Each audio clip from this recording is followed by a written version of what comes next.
Welcome to Sindhuja times. இன்னைக்கு வந்து எங்கள் கார்டன் சுற்றி பார்க்க போகிறேன். என்ன வெஜிடபிள் ஆர் ஃப்ரூட்ஸ் பிளாட்லாம் வச்சுருக்கேன்னு பார்க்கலாம் வாங்க. காய்ஸ், இது வந்து பப்பாயா ட்ரீ. ஆனால் இது வந்து நாங்கள் பப்பாயா வாங்கி சாப்பிட்டு அதில் இருக்க விதையை போட்டு இந்த பிளான்ட் க்ரோ ஆச்சு.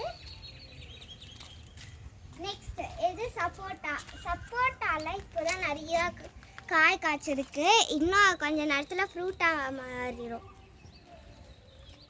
பாருங்களேன் எவ்வளோ காய் வச்சிருக்கு. இவ்வளோத்தையும் நாங்கள் சாப்பிட போகிறோம்.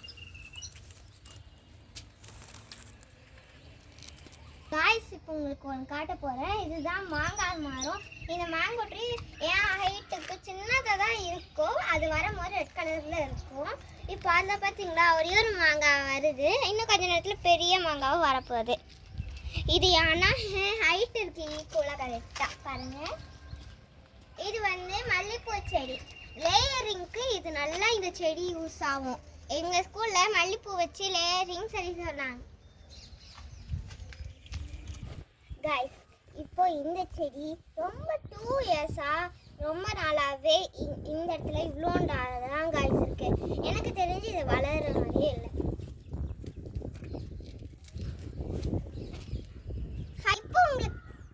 இப்போ உங்களுக்கு காட்ட போகிறது எனக்கு ரொம்ப ரொம்ப பிடிச்ச மரம்னா இந்த கொய்யா ட்ரீ தான். இந்த கோவா ட்ரீயில் வந்து நிறைய காய் காய்ச்சுது. ஏற்கனவே நாங்கள் 2-3 காயை எடுத்து சாப்பிட்டுட்டோம். அது ரெட்டிஷாக ஊட்டியில் இருக்கிற மாதிரி செம்ம டேஸ்ட்டாக ஸ்வீட்டாக இருந்துச்சு. காய்ஸ், இங்கே வாங்க, நான் உங்களுக்கு பெரிய பழமாக காட்டுறேன். இதெல்லாம் சின்ன சின்ன பழம். இப்போ தான் காய் வந்திருக்கு. இன்னும் கொஞ்ச நாளில் இது மாதிரி இவ்வளோ பெருசாக போகுது. காய்ஸ், இது நான் சாப்பிடும் போது உங்களுக்காக இது கட் பண்ணி ஒரு வீடியோ எடுத்து உங்களுக்கு காட்டுறேன். பாருங்க காய்ஸ், எவ்வளோ கொய்யாக்காய் இருக்கு. வாவ்.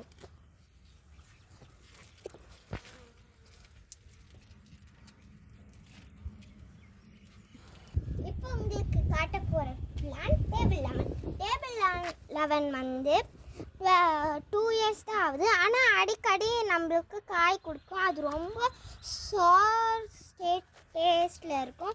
இது வந்து லெமன் செடி. இது வந்து கொஞ்சம் கொஞ்சமாக இப்போ வளர்ந்துட்டுருக்கு.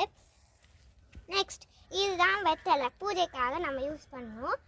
இது வந்து இது வரைக்கும் வளர்ந்துருச்சு. இன்னும் நல்லா பெருசாக வளருது. காய்ஸ், இப்போ இந்த ட்ரீ பற்றி சொல்லணுன்னா இது நாங்கள் ஏற்காடில் வாங்கினோம். ஃபஸ்ட்டு நாங்கள் வாங்கும்போது இவ்வளோ தான் இருந்துச்சு. இப்போ என் ஹைட்டுக்கு கிட்டத்தட்ட வந்துருச்சு.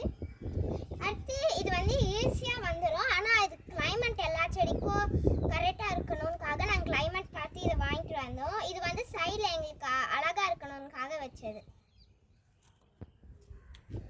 நல்லா இது பெருசாக வளரும். கிட்டத்தட்ட அந்த வால் ஹைட் வரைக்கும். அது வரைக்கும் வளர்ந்ததுக்கப்புறம் பார்க்க கிறிஸ்மஸ் ட்ரீ மாதிரி இருக்கும். நாங்கள் கிறிஸ்மஸ் அன்னைக்கு அதில் கூட ஏதாச்சும் கிறிஸ்மஸ் செலிப்ரேஷன் பண்ணிக்கலாம். காய்ஸ், முக்கியமான விஷயத்த சொல்ல மறந்துட்டேன். இதுதான் செரி டொமேட்டோ. சின்ன சின்னதாக காய்க்கும். அதையும் நம்ம ஸ்வீட்டாக இருக்கும், சாப்பிடலாம். அதோட பிளான்ட் தான் இது. வளர்ந்துட்டுருக்கு. இப்போதான் பூ வச்சிருக்கு. டொமேட்டோ ஃப்ரூட் வந்தோடனே நான் உங்களுக்கு காட்டுறது பாருங்கள். அழகாக இருக்குல்ல, வெண்ணிலா பூ மாதிரியே இருக்கும். காய்ஸ், யாருக்கெல்லாம் இந்த பூ தெரியும்னு எனக்கு தெரியாது. நிறைய பேருக்கு தெரியும்னு நினைக்கிறேன். இப்படி பண்ண உடனே ரொம்ப தூரமாக போச்சுன்னா பாய்ன்னு சொல்லுவாங்க, கிட்ட வந்துச்சுன்னா கேர்ள்னு சொல்லுவாங்க. சில பேர் மாற்றி கூட சொல்லுவாங்க. அது ஒரு போட்டியாக வச்சு அவங்க செய்வாங்க. யாரெல்லாம் இந்த மாதிரி விளையாடி இருக்கீங்க கமெண்ட் பண்ணிடுங்க. பாய்.